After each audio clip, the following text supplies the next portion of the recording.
Hi Sharwan.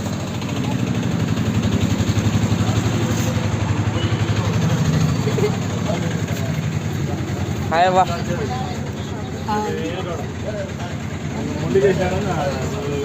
Hi hi అమ్మా. Mummy hi. చిట్టి hi. బాగున్నావులే.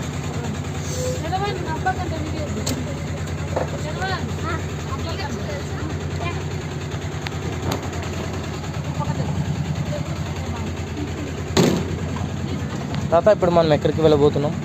Bhadrachalam. Bhadrachalam ఇంకా మార్కాపురం, ఫస్ట్ మార్కాపురం ఆ నుంచి విజయవాడ దగ్గర మోపిదేవి సుబ్రహ్మణ్య స్వామి.